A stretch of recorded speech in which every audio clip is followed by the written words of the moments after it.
እኔ እውነቴን ነው የምነግራችሁ። በታምር ቅዱስ ሆናለሁ ብላችሁ ካሰባችሁ አትሆኑ። ሱስ አለብኝ የማልፈልገው ነገር ሰራለሁ፣ አረ የታ ሀገር ጸበል ልጠመቅ ወይም የበቁ አባት ላግኝ፣ የለም እንደዚያ የሚሆን ነገር የለም።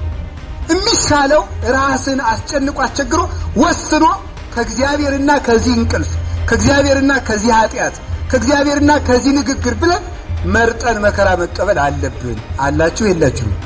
አሁን አንዳንድ ጊዜ ሰይጣን ፈተነኝ ስንል ደግሞ አለማፈራችን ይገርማል። እኛን ደግሞ ሰይጣን እንደው ከምን ቆጥሮ ነው የሚፈትነው? ሰይጣን የሚፈትነው በገዛ ፈቃዱ ተፈትኖ የጨረሰ ሰው ነው። የራሳችን ፈተና መጨረሱ ነው። የገዛ ዓይናችን፣ የገዛ ጆሮአችን፣ ጊዜያችን እንዴት እንደምናባክነው ተመልከቱ። በእውነቱ ማለት ነው ሰው እኮ ራሱ የሚገርመው እየጠፋ መሆኑ እስከማይታወቀው ድረስ እየጠፋ ነው። በቤተ ክርስቲያን ላይ የሚከሰተው ማንኛውም ፈተና፣ ማንኛውም መከራ ለእግዚአብሔር አሸናፊነት ምስክር ነው። እግዚአብሔር እንደው ዲያብሎስ ሁሉንም አቅም ተጠቅሞ ቤተ ክርስቲያንን እንዲፈትናት የሚፈቅድለት የዲያብሎስ ማንኛውም አቅም ከእግዚአብሔር ችሎታ ምንም እንደሆነ ለማሳየት ነው። ታውቃላችሁ አይደል? አሁን ምንድነው የሚጠበቀው? ያልተጠቀመው ሰይጣን ምንድነው? እኛን ለማጥፋት ፖለቲካውን ተጠቅሟል፣ ዲዮቅልጥያኖስን ተጠቅሟል፣ 40 ዓመት አርዶናል፣ ዮዲትን ተጠቅሟል፣ ግራኝን ተጠቅሟል፣ ረሃብ ይጠቀማል፣ ዝሙትን ይጠቀማል፣ መበላላትን ይጠቀማል፣ ዘረኝነትን ይጠቀማል፣ አድማን ይጠቀማል፣ ዝሙትን ይጠቀማል፣ ስርቆትን ይጠቀማል፣ ጥንቆላን ይጠቀማል፣ ግድያን ይጠቀማል፣ ነገር ስራን ይጠቀማል። ይህንን ሁሉ ተጠቅሞ ቤተ ክርስቲያን ግን መጥፋት አለመቻሏ የዲያብሎስ ኃይል ከእግዚአብሔር ምንም እንደሆነ ለማሳየት ለራሳችን ይቅርታ አድራጊዎች መሆን የለብንም። ይቅርታ ገና ልጅ ስለሆንኩ እኮ ነው፣ ያው ሰው አይደለም ስጋ እኮ ነው፣ ያው ሰይጣን አለ አይደል፣ ያው በዚህ ዓለም የሚኖር ሰው እያላችን ለራሳችን ይቅርታ መደርደር ምን ይሉታል? ነገ በክርስቶስ በመኮንነ ጽድቅ በክርስቶስ ፊት እንቆማለን። ሁሉም እንደ ስጦ ይሰጣል። ሰው መቼ ነው የሚያስበው ስለራሱ? ስለዚህ ሰው ራሱን እንዳያስብ እንደው ከዚህ መካከል ቁጭ ብሎ ለማሰብ ብቻ 20 ደቂቃ የሰጠ ሰው ካለ ይሸልማል። እንደው ቁጭ ብሎ 20 ደቂቃ ማሰብ፣ ቁጭ ብሎ እስቲ እንደው ዛሬ ላስብ ብሎ እንደው የሚያስብ ማለት ነው። በአጋጣሚ በርግጥ ሲርበንም ሲጠማንም ሰው ሲሰድበንም ልናስብ እንችላለን። ግን አቅዶ የሚያስብ ሰው ግን የለም ማለት ነው። ሳናስብ ስለምንናገር፣ ሳናስብ ስለምንኖር፣ ሳያስብም ስለሚያገባ ሰው፣ ሳያስብም ስለሚመነኩስም ጭምር ሁሉ ነገር እየጠፋ ሀገርም የሚጠፋው ሳያስቡም በሚመሩም ሰዎች ጭምርም ነው። አዲያ ይህንን የምነግራችሁ ምንድነው? ለዚህ መድኃኒቱ ምንድነው ካላችሁ ከራሳችን መከራ መቀበል አለብን። መተኛት ሲፈልግ እምቢ ብለን ልናስነሳው ይገባል። ምግብ ሊቀነስበት ይገባል። ንግግር ሊቀነስበት ይገባል። የሚፈልገው ነገር ሊነፈገው ይገባል። ይህ ስጋ እንዲያ ከሆነ እንደሆነ ራሳችን ካስቸገር ነው እግዚአብሔር ደግሞ ከሚያስቸግሩ ሰዎች ያድነናል። ራሳችን ግን ነፃነት ከሰጠ ነው ለራሳችን ይቅርታ አድራጊዎች መሆን የለብንም። ይቅርታ ገና ልጅ ስለሆንኩ እኮ ነው፣ ያው ሰው አይደለም ስጋ እኮ ነው፣ ያው ሰይጣን አለ አይደል፣ ያው በዚህ ዓለም የሚኖር ሰው እያላችን ለራሳችን ይቅርታ መደርደር ምን ይሉታል? ነገ በክርስቶስ በመኮንነ ጽድቅ በክርስቶስ ፊት እንቆማለን። ሁሉም እንደ ስጦ ይሰጣል። የዛ ጊዜ አመይታድን ወለታ ወአመት አገብ ምድር ማይጸንታ ምድር እንኳን የዋጠችውን አጥንት መሸፈን እስከማትችል ድረስ እናት ከእናት የበለጠ ደግ የለም። እናት ለገዛ ልጇ የማትሆንበት ቀን ይመጣል። የዛ ጊዜ የሚያዋጣን ዛሬ ምንድነው? ስጋችንን ማስቸገር፣ መስዋዕትነት መክፈል አለብን። እኔ እውነቴን ነው የምነግራችሁ። በታምር ቅዱስ ሆናለሁ ብላችሁ ካሰባችሁ አትሆኑ። ሱስ አለብኝ የማልፈልገው ነገር ሰራለሁ፣ አረ የታ ሀገር ጸበል ልጠመቅ ወይም የበቁ አባት ላግኝ፣ የለም እንደዚያ የሚሆን ነገር የለም። የሚሻለው ራስን አስጨንቆ አስቸግሮ ወስኖ ከእግዚአብሔርና ከዚህ እንቅልፍ፣ ከእግዚአብሔርና ከዚህ ኃጢአት፣ ከእግዚአብሔርና ከዚህ ንግግር ብለን መርጠን መከራ መቀበል አለብን። አላችሁ የላችሁም? አላችሁ። ስለዚህ ሌላው ደግሞ ከሚስቶቻችሁ ልጅ መከራ ተቀበሉ፣ ከባሎቻችሁ መከራ ተቀበሉ፣ ከልጆቻችሁ መከራ ተቀበሉ። ከእናት አባት መከራ መቀበል አለ፣ ከጎረቤት መከራ መቀበል አለ፣ ከሌላም ከደቀ መዝሙር መከራ መቀበል አለ። አንድ ባይታዊ ነበርና ደቅ ለአባይ ይችን አድርስልኝ ብሎ ሰው መባ ሲያመጣ ወይም እንጀራ ሲያመጣ ምን ያደርጋል መሰላችሁ? እሱ ይበላና ትልቁን ግማሽ ለሱ በልቶ ለሳቸው ትንሹን ይሰጣቸዋል። እንዲህ ያለ የሚሰርቅ ደቀ መዝሙር ነበራቸው። ችለውት ይኖራሉ። መጨረሻ ላይ ሲያርፉ እግዚአብሔር ምን አላቸው? የምሰጥህ አንዱ አክሊል ሌባውን ደቀ መዝሙርን ችለህ በመኖርህ ነው አላቸው። እዛ ምናል ሰውየው ሊሞቱ ሲሉ ምንድን ያደረግ የደቀ መዝሙራቸውን እጅ ይዘው እየሰረቁ ክብር ላሰጡኝ እጆች ክብር ይገባቸዋል ነው ያሉ ማለት ነው። ከገዛ ደቀ መዝሙራቸው መከራ ይቀበሉ ነበር። ስለዚህ ከመከራ መቀበል ከዚያ ካላውያን ነገስታት መከራ እንቀበላለን። ፍርድ ከሚያጓድሉ ሰዎች፣ ጥቅም ከሚፈልጉ ሰዎች፣ ከፍርድ ገምዳዮች፣ ከነዚህ ሁሉ ከማይሰሙ ለእውነት ጆሮ ከሌላቸው ሰዎች መከራ እንቀበላለን። ይህንን ባኮቴት መቀበል ክብር ያሰጣል። መከራ መቀበሉ ብቻ አይደለም ይላል። ይህንን የጻፈው አባት ሲናገር ምን ይላል? መከራውን ከምስጋና ጋር መቀበል። እስኪ ከምስጋና ጋር በሉ እንጂ። ሀብታም የሚኮነን በንፍገቱ ነው፣ ድሃ የሚኮነን በማማረሩ ነው ይላሉ አባቶቻችን። ድሃ ካላማረረ አይኮነንም። የነዳያን ችግራቸው ማማረር ነው። 1 ብር ሲሰጡት አሁን የዳቦ ይገዛል፣ ይሄ ምን ያደርጋል ይላል። ያን እንኳን አመስግኑ እንዳይበል ይሁድ፣ በዚያ ደግሞ እንዳይጸድቅ ማለት ነው። ከሁሉም ስደተኛ እንዲሆን ማለት ነው። እና እንደዚህ ያለ ሰው መጽደቂያ ደግሞ ያጣል ማለት ነው። በሁለቱም ስደተኛ ይሆናል። እና የመጣውን ነገር ምን ማለት መሰላችሁ? የምናመሰግነው ደግሞ ምን ማድረግ እችላለሁ ብለን አይደለም ማለት ያው ምን አንዳንድ ሰው አልተሰሙታላችሁ አይደል? ምን ታረጋለህ? ያው ማመስገን ነው ይላል። ቢያማርሩትን መጨመር ስለሆነ ማመስገን ይሻላል ይላል። ይህ የመሸነፍ ድምጽ ነው። ምን ማለት ነው ታዲያ? ምናረግ መከራው ይጠቅመናል፣ በእግዚአብሔር ያስከብረኛል፣ ጸጋ የማገኝበት ነው፣ እግዚአብሔር ፊት የምቆምበት ነው፣ ክርስቶስን የምመስልበት ነው፣ መስቀሉን ተሸክሜ የምከተልበት ብለን ደስ ብሎን ከተቀበልነው ይሄ በእግዚአብሔር ፊት ያስከብራል። በእግዚአብሔር ፊት እንድንከብር አምላከ ቅዱሳን ይርዳን በሉ እንጂ። ከአጋንንት ሁሉ መከራ መቀበል አለ፣ ያኳን ይቅርብና። አሁን አጋንንቱ መከራ እንደው በእኛ ላይ ለማድረስ እኔ የሚገርማችሁ ነገር ሰው ጥሩ ሰው ካልሆነ እንኳን መልአክ ሰይጣን ራሱ አይገለጥለትም። ሰይጣን እኮ የሚገለጠው ለበቃ ሰው መጀመሪያ በራሱ ይፈትነዋል፣ ኋላ በሰው አድርጎ ይፈትነዋል። መጨረሻ ላይ የሚደግመውን ዳዊት እስከመቀማት ደርሶ ምን ይሆናል? ሰይጣን ኃይሉን አፍጥጦ ይገለጥለታል። ኋላ ሰውየው ምን እንዲል ነው? 20 ዓመት ዘግቼ ደግሞ የማይመክትልኝ እግዚአብሔርማ በልትቸው ልውጣ እንዲል ማለት ነው። እንዲህ እስከ ማለት ይደርሳል። ሰይጣን እንኳን መከራን ይችላል እኛን ለማሳሳት። እኔ ይደቀጃል። ሰይጣንን የማያቃጥል ጸሎት በምድር ላይ የለም። ምመን አንዲት ሟይሞን አባታችን ወይ ብትል ሰይጣን ይቃጠላል። ግን ይላል ሽየ ላሳስታቸው ብሎ ነው እዚህ የሚቆም ማለት ነው። ልቻለው ችግር የለም። ለማሳሳት ይታገዛል። ሰይጣን ለማሳሳት የሚታገሰውን እኛ ለመክበር መታገስ አለብን። ይሄ ነው መከራ መቀበል የሚባለው። ሁለተኛ ከቃሉ ጋር ናችሁ። እግዚአብሔር ከሁላችን ጋር ይሁን። 3 ነጥቦች ነው ያሉን። ሁለተኛው ደግሞ ምንድነው? ምን ይባላል? ንጹህ መሆን ነው። ጧት ተነግሯል። እስኪ ንጹህ መሆን በሉ። እሺ ሁለተኛው ንጹህ መሆን ነው። ንጹህ መሆን የሚባለው ሰው እንደምታውቁት በውስጥ በአፋ በነፍስ በስጋ የሚነጻው በብዙ ጎዳና ነው። ሰው ከኃጢአት በመጠበቅ ይነጻል፣ የሰራውን በመናዘዝ ደግሞ ይነጻል። የገዛ ዋሳቶችን የሚነጻ ሰው እግዚአብሔርን የምናይበት ብቸኛው በር ንጽህና ነው። ኃጢአት ንግስትን ገረድ ሲያደርግ፣ ንጽህና ደግሞ ባሪያን ንጉስ አድርጓል ይላሉ ሊቃውንቱ። የጲጥፋራ ሚስት ገረድ ያደረጋት ምንድነው? የሎሊያዋ ተገዥ ያደረጋት ኃጢአት ሲሆን፣ ዮሴፍን ደግሞ ያስከበረው ምንድነው ሲባል ምንድነው? ንጽህና ነው። ንጽህና ሎሊያውን አነገሰ፣ እሷን ደግሞ አዋረዳት። ስለዚህ በውስጥም ባችሁ የምትነግዱም ያገባችሁም ያላገባችሁም የትኛውም በአንደበታችሁ አንዱ የሚያረክሰው ስለ ሰው ክፋት ከመይንብ አፉ የግብረ ጓለመያው ያለ ቅዱስ ዳዊት በአንደበቴ የሰው ነገር እያወራው አንደበቴን አያረክስም እንዳለ የሰው ነገር ስናወራ አንደበታችን ይረክሳል። እና ልባችን ከተንኮልና ከቂም አርቆ ሕዋሳታችንን በታቅቦ የሰራነውን በንጽህና በንስሐ ስንነጻ ያን ጊዜ እግዚአብሔር የሚያስከብረን ንጹህ ሰው ነው።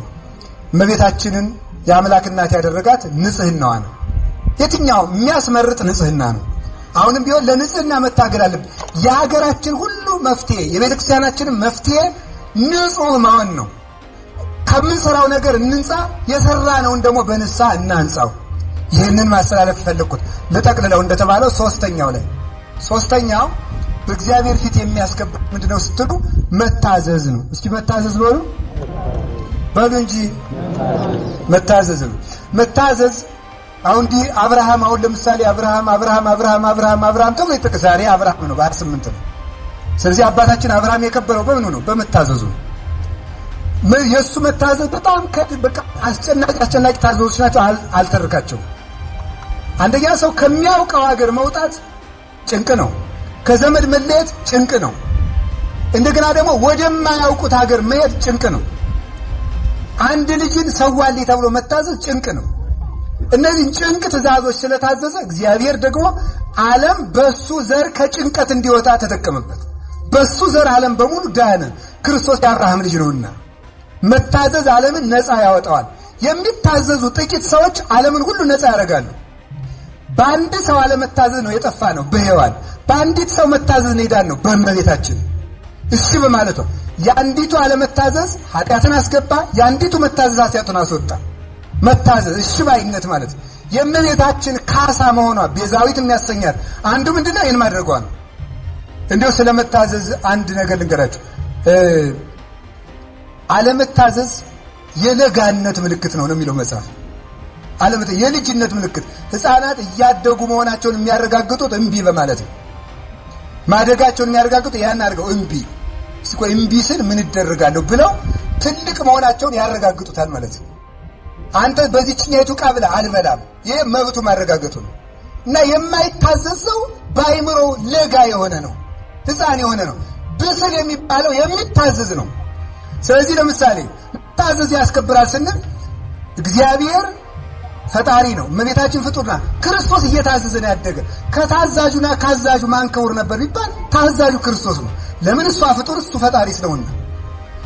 አሁን ስለመታዘዝ ስንናገር አንድ ነገር ልንገራችሁ። አንድ ሰው ሄደና ገዳም ልመነኩስ ነው ግን አንድ ልጅ አለኝ አለ።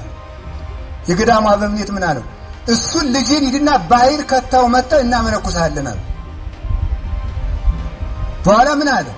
እኔ ምን ጨነቀኝ ብቻ ልጽድቅበት እንጂ ብሎ ልጁን ባህር ሊጥስ ኮኮ ብሎ ዞደ። አበምኔቱ ግን ምን አለ? ባህር እንዳይጥለው ሂደህ ንገረው ብለው ደግሞ አንድ ደቀ መዝሙር መነኩሴ ደግሞ ልከዋል። ኋላ ልጁን ወስዶ ባህር ሊጥል ከባህሩ ዳር ሲደርስ ልጁ ሊጥለው ተው እንዳጥለው በእግዚአብሔር አሉት። የለም አርፈው ይቀመጡ፣ የገዳሙ አበምኔት ባህር ላይ ጣለው ብለውኛል አለ። መጨረሻ ላይ ምንድን ነው ያሉት? ሰውየው አሁንም እንዳጥለው ያሉ እሳቸው ናቸው አሉ። እንዳጥለው ካሉኝ ሳልጥለውም ብሎ መልሶ ልጁን ይዞ መጣ። ይሄ በመሆኑ ከገዳሙ ገብቶ መንኩሶ ለክብር በቃ ይላል። በመታዘዙ ምክንያት ከመጸለይም ከመስገድም ከመጾምም ሁሉ በላይ መታዘዝ ትልቅ ክብር ነው የሚያሰጠው። አንዱ ምን አረገ? የአንድ መነኩሴ አገልጋይ ሆኖ ሲኖር እኔ ከዚህ በኋላ የሰው ረድ መሆን ሰልችቶኛል፣ የምፈልገው ከዚህ በኋላ ለራሴ ባቱኝ ደግሞ እኔም የተከበርኩ ሰው መሆን ፈልጋለሁ፣ ለራሴ ደግሞ መነኩሴ ልሆን አላቸው። ነው በጣም ጥሩ። አንተ እንግዲህ መነኩሴ ከመሆኑ በፊት አንድ ስራ እንስራ። እሺ ራቅ ብለን አንዲት ጎጆ እንስራና እዚያች ውስጥ ገብተህ ምን ቁጭ በል። ምን አሉት መሰላችሁ? ዝም ብለህ ብላ ከባት እንዳትወጣ አሉት። እየበላ ተኛ ነው ያሉት። ኋላ እሺ ብሎ 3 ቀን አደረና በሶስተኛው ቀን ሰይጣን ምን ይለው መሰለህ? ቆይ አባ ግን ካሉኝ ነገር ሁሉ ለምን ጸልይ አላሉኝም ማለት ደግሞ እንግዲህ እሳቸው ጸልይ አላሉ። ብላ ሌላ ነገር እንዳታደርግ ነው ያሉት። ከዚያ በኋላ ለምን እየበላ ስጋ ሲሰለጥንበት ትዕግስትን እንዲለምድ ነው። ለምን ነው ጸልይ ያሉኝ? እማ ጸልይ ያለ ብሎ ጸልይ። እሳቸው ብላ እንዳሉ እየበላ ይተኛ ሳለ 3 ቀን በሰላም አደረ። መጸለይ አለብኝ ብሎ የጸለየ ዕለት ግን አንድ ቀን ማደር አድርጎት ሌሊት መንፈቀ ሌሊት እየሮጠ ባቱን ከፍቶ 7 ቀን ቆየኝና በ8ኛው ቀን ይመጣለው ነበር ያሉት። በኋላ ከፈቱልኝ አለ። አልከፍትም፣ አንተ ልብን ስላልከፈትክ አልከፍትም ብለው አውሬ ይበላኛል ይብላል አሳደሩት። ማለዳ ተመልከቱ፣ ምን ሆነ ነው እንደዚህ ያልከው አለ።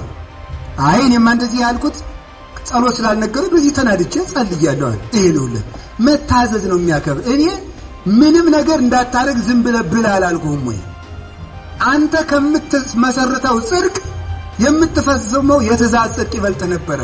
ከዚህ በኋላ እንዲህ እንዳይደግም ብለው ገስጸው እየታዘዘ ኑሮ እሱም የበቃ ባይታው እስኪሆን ድረስ ለክብር በቃ ይላል።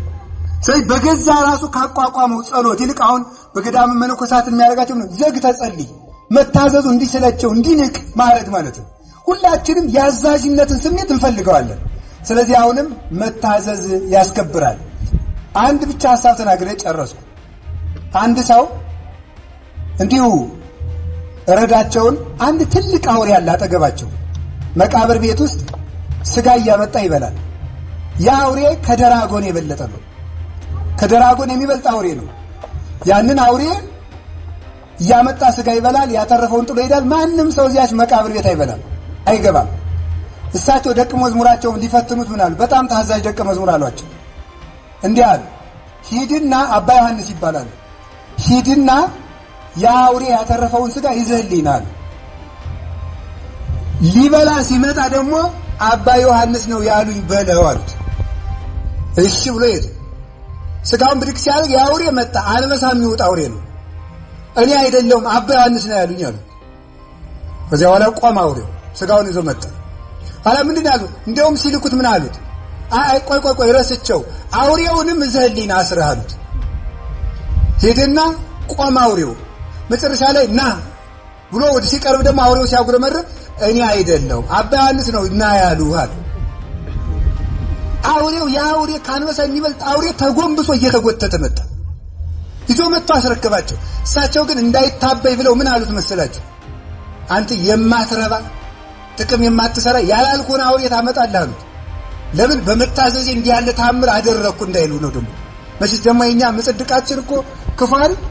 አሁን እኮ ሳምንት እኮ አሟልተን ውዳሴ ማርያም ብንደግም እኮ ትቢታችን ያስቀምጥ ምን ምጣደን ምንቀርብ ፊታችን ሸፍነን ታውት ባካችሁ የከንቱ ዓለም ማለንም ጀምሮ ሰው ማለት ነው።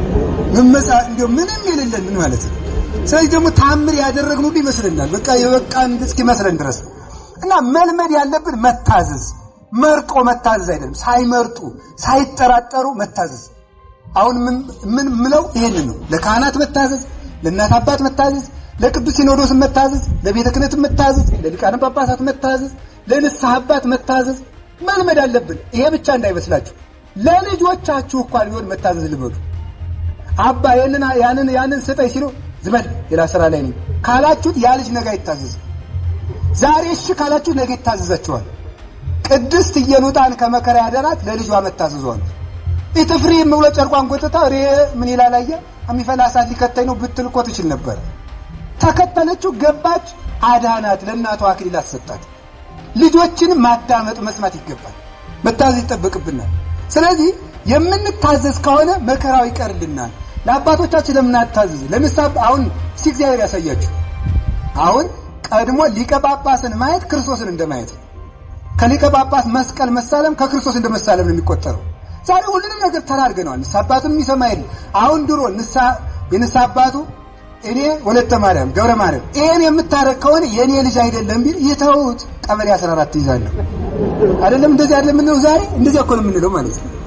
አባቴ ያመልጡኛል ወይም ቀበሌ 20 ዝለ ደግሞ ቀበሌው ጋር እንዳታጣሉ 10ም አርጉት ከፈለጋችሁ 5 6 ማድረግ ትችላላችሁ። እኔ አሁን ተመልከቱ ምለው ይሄንን ነው። መታዘዝ መልመድ አለብን። ለምሳሌ ንስሐ እንገባለን።